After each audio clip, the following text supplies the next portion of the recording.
Hey, what's going on, fam? So today I want to talk to you all about unity, not Unibeam. That's Iron Man from Marvel versus Capcom. But anyways, I want to talk to you all about unity. So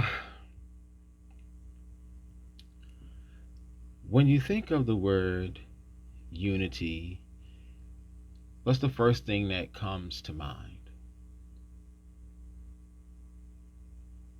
I know for me, the first thing that comes to mind, I think of an organization that unifies people, right? Unifies diversity and brings everyone together. That's the first thing that comes to mind when I think of unity. And it's so crazy because you would think that the first thing that comes to mind would be, relationships, interpersonal relationships, romantic relationships, just relationships between two human beings. But for me, unfortunately, it's not, and probably for some of you as well, because when we think of unity, we don't really think of relationships because nine times out of ten, a lot of us, we don't feel like we have unity within our relationships today. It's almost like you expect a non-profit organization to practice unity and do all these good, I guess, what's the word, bleeding heart type of things. What is it called, Mother Teresa? And when you think of unity amongst people, you think that there has to be some type of organization, right? Go ahead and put in the comments and let me know if you feel the same way. But you think of some type of organization. You don't think of two human beings or a group of human beings that's just coming together, right? And the thing is that unity starts with us. It starts within you, right? Because you don't even realize that you don't even realize that it takes you and another person to be able to be unified in order for you to be able to accomplish certain goals, certain things, and to be able to be more effective in helping that nonprofit organization that came to mind, right? And I guess that also goes to show you kind of like where we're at today. Like you don't think of unity between two people. It's more so like there has to be some type of unifier. There has to be some type of organization, some reason, some cause, other than we just want to, you know, practice peace. We just want to be unified. We just want to have something common in grounds, some just we just want to do something that will unify us, right? And it doesn't have to be that, oh, I want to get a tax write-off, or I want to just do something that's going to be of tangible gain to me, right? It's could be just because, man, you know what, I just want to be cool with my brother again. I want to be cool with my sister again. I want to be cool with my wife again. I want to be cool with my husband. I want to be cool with my kids again. I just want to have a good, stable, working environment, right? And the hard part about that is when you look around, you don't really see that. And if you're probably looking at my channel and listening to this video, you probably are a believer and you pray. And the hard part about it is, how can you pray to a Lord, a God, or however you want to call it, Holy One, Great One? How could you pray to one that is of unity when you yourself probably, you either don't practice it or you have a hard time trying to display it or seeing it, you know? And he talks about unity and he talks about love, but yet we don't do that. We don't. And for some of us, it's not because you don't want to. It's because the way that the world is, it forces you not to. It forces you to have to be in a situation or be some type of person that you're not. And the things that we do is so, here in America at least, is so solitude, right? It just puts you in this perpetual state of loneliness, or this self-reliance, or this just self dependence, where you just depend only on self, only and solely on self, no one else. And when someone wants to try to come and help you or collaborate with you or partner with you, it makes you very leery and distrustful of them, because why? What are you standing to gain that's going to be more than what I'm standing to gain, right? Because most of the time when people talk about practicing unity or something like that, it's a front. They want to do something, they want a tax write off, or they are standing to gain something that is of value to them or more importance to them. And sometimes it's at your own peril, and sometimes it's more than you, right? Stand to gain. And so it makes you leery. It makes you very distrustful of people. And the thing is, and of course, the Bible does talk about trust and stuff like that. You're not supposed to trust man because they lie, right? You're only supposed to trust in Him. And the thing, and that's true. However, right? However, there has to be some type of sense of, you may not be able to trust man, but you can trust the Lord to know that He's going to lead you and guide you in the right way, and He's going to bring people around you that's going to be right for you, right? And the thing is that sometimes I know that that is very hard to believe. Sometimes I know that it's like,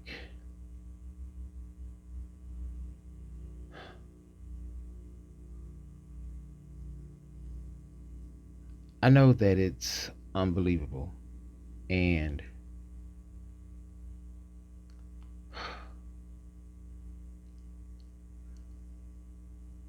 it hurts me, and I know it's probably hurting you all too, and it's grieving you all too, that you can't even show love to one another without feeling like someone's going to use you or play you.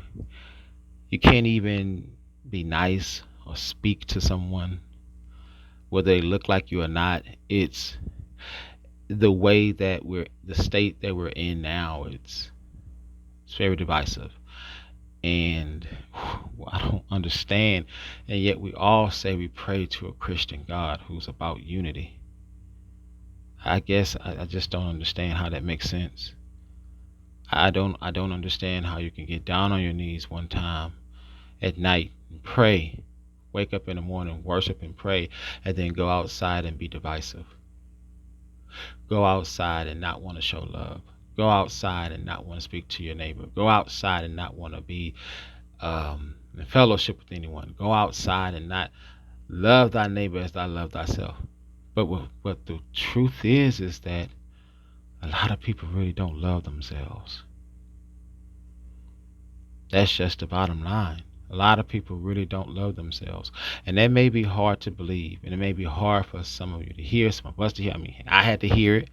You know, when you realize that, man, maybe I don't really love myself as much as I say I do. Maybe it's true with what the Bible states about excuse me, out of the tongue the heart speaks, right? Maybe it's true. Basically, what's inside of you pours and flows out of you. So how you treat others is a direct reflection of how you want to be treated or how you treat yourself. You may not necessarily think that you're treating yourself like that, but you can look at a poison ivy plant. I bet you looks real cute. Some of them will look real cute and attractive, and wait a minute, attractive, meaning that you want to go up and touch it and do all these things to it, but it's poisonous. It's poisonous. It's still cute and all colory, and I got all these little things, and it looks, oh man, wow, yeah, and it's poisonous,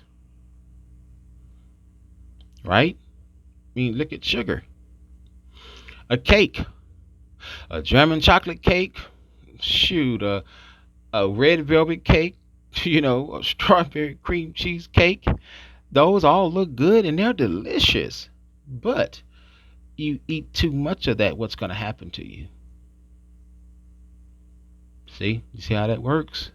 So just because it looks good and it's all shiny and it's all pretty and it may taste good, that doesn't mean that it is good. You will know who they are by the fruits that they bear. That's the thing. What is the end result of you devouring that whole entire box of cheesecakes? But what's going to happen afterwards when it's all said and done, right? That's the stuff that you have to look at. That's the things that you have to be able to say, okay, in this moment I may feel like this, but what's gonna be the end result? What's gonna happen once the cake is gone, once I put the spoon or fork down, right? Just those little simple things right there will show you. Some people say, well, no, I don't struggle with that. And some people work out every single day. Some people are in a great shape, and you look at them and say, oh, I know they love themselves. And they're some of the most miserablest people.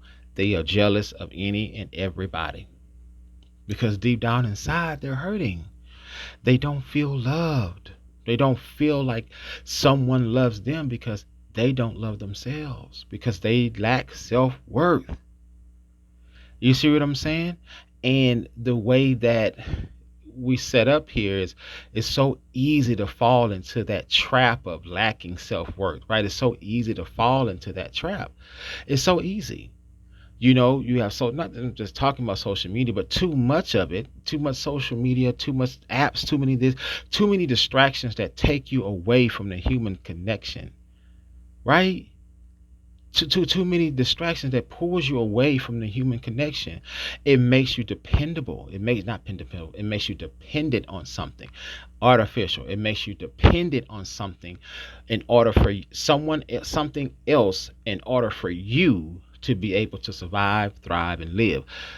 In case you don't know, that's like a definition of addiction. Just definition of addiction. Needing something else outside of you in order for you to live, function, and cope with. And cope. Yeah. That's one of the definitions of addiction. Oh, well, I don't think I struggle with addiction. I don't do drugs. Can you put your phone down?